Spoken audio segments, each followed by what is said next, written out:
Hello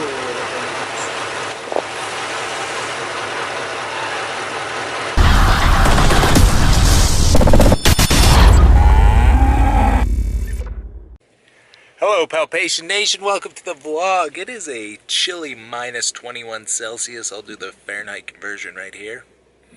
Today I just did a post-mortem, had a chronic pneumonia.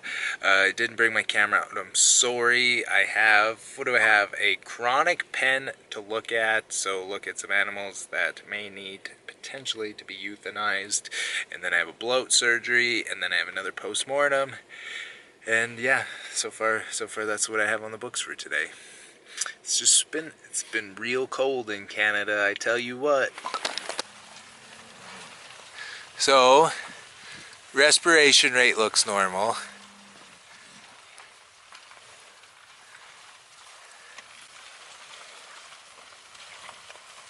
I don't see any signs of a jugular pulse, but that brisket is huge.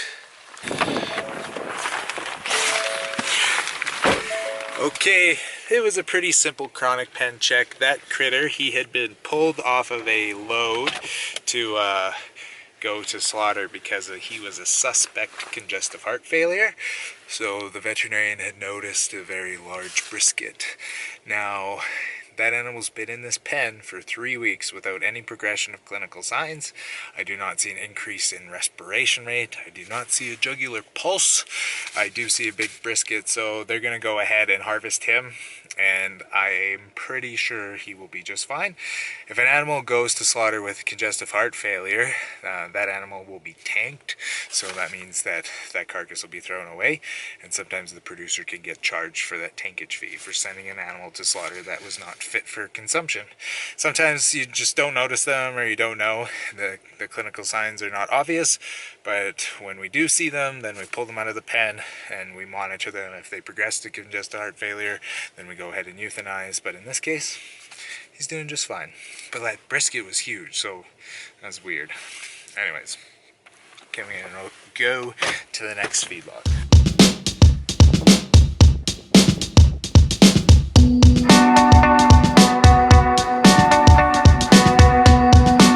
Yes, those were dairy cows, and yes, they were at one of my feed yards. Alberta has seen a huge influx of dairy calves coming from the US and being finished in Canada.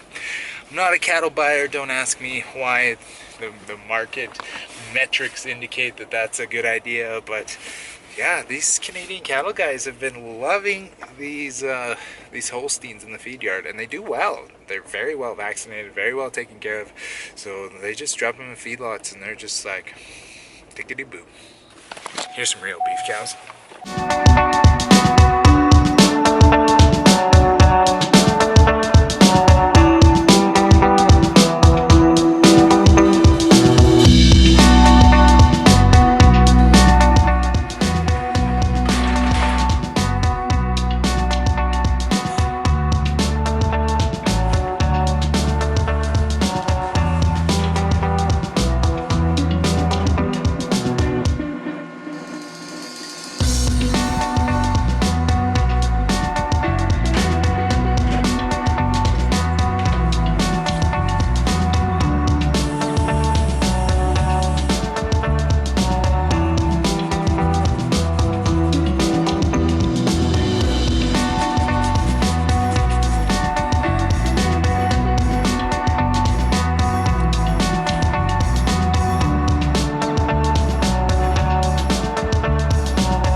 Yep, that's rumen fluid.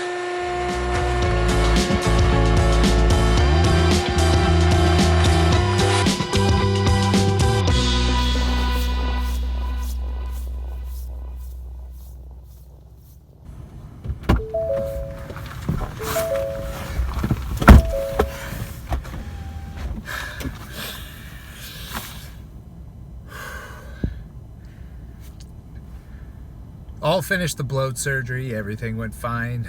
I can barely feel my little hands. It's chilly. Okay. Now one post-mortem to cut. Need to charge my battery. Sorry about that, folks. This is my main point and shoot. Okay.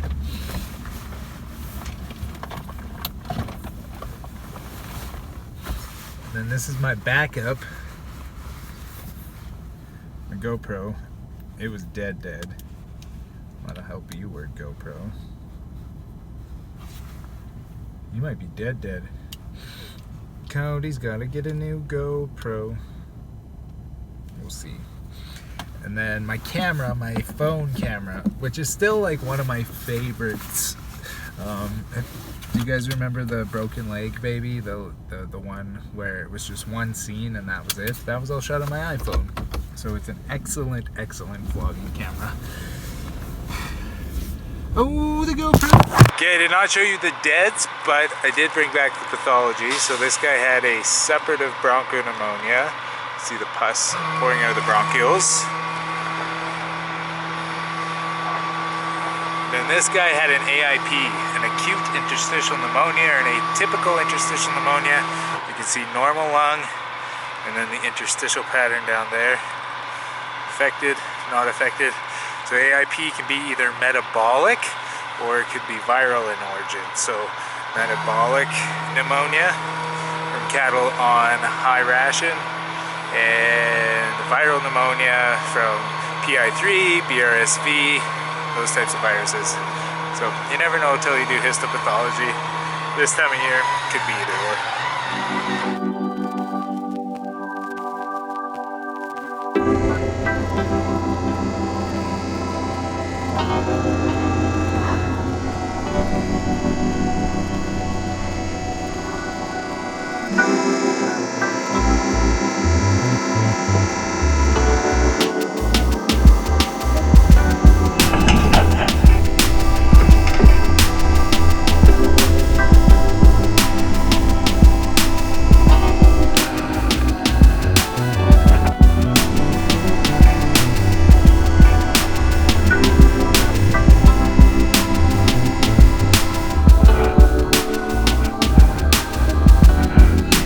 Now he can wave at you.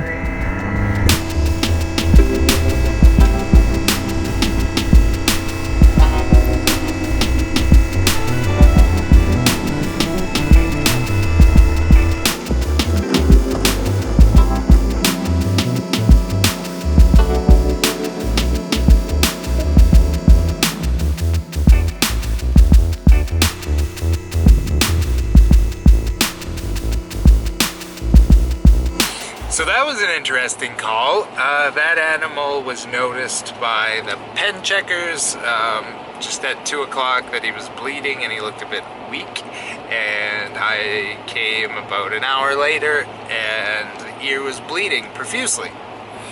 So I saw an artery that was spurting and I couldn't really figure what was going on there, but my best guess is that in this cold weather that ear got wet and it actually got stuck to like a piece of metal, like a post or pole, or there's lots of metal in feedlot pens, and I think it ripped the skin off and then exposed some arteries, and then the arteries started spraying. So that's my best guess.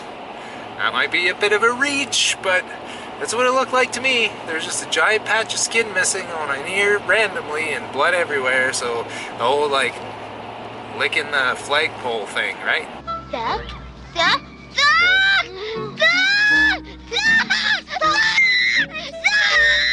Yeah, you know that thing. So I got him bandaged. I didn't want to just leave it, so I bandaged it up and put a bit of a pressure bandage on there, and I used a nice cotton glove. I thought that would be nice, like circumferential bandage, and it would keep his ear nice and warm so it didn't freeze off because of all of that blood. And then I gave him hypertonic saline. Hypertonic saline can help with shock. So he did seem a little bit weak and lethargic, so he's potentially in shock. but his blood pressures were actually pretty good when I went to get the jugular stick, and I think he's going to be okay. Now, he certainly had some anemia. The way that I assess the amount of blood loss subjectively is looking at the sclera, the pink kind of vessels in your eye. So an animal that's really anemic or has a low hematocrit, that animal actually has almost a white eye completely. No sort of blood vessels from that, like, you know, that bloodshot eye, completely opposite of that, just completely white eye. So that animal did have that. Nothing short of a blood transfusion, which just is not feasible in a feedlot animal. So the best I could do was provide some cardiovascular support using hypertonic saline, and he's gonna go into a hospital pen and just chill out for the night. So yeah, crazy case.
I look in here. Stay out of my gas hole.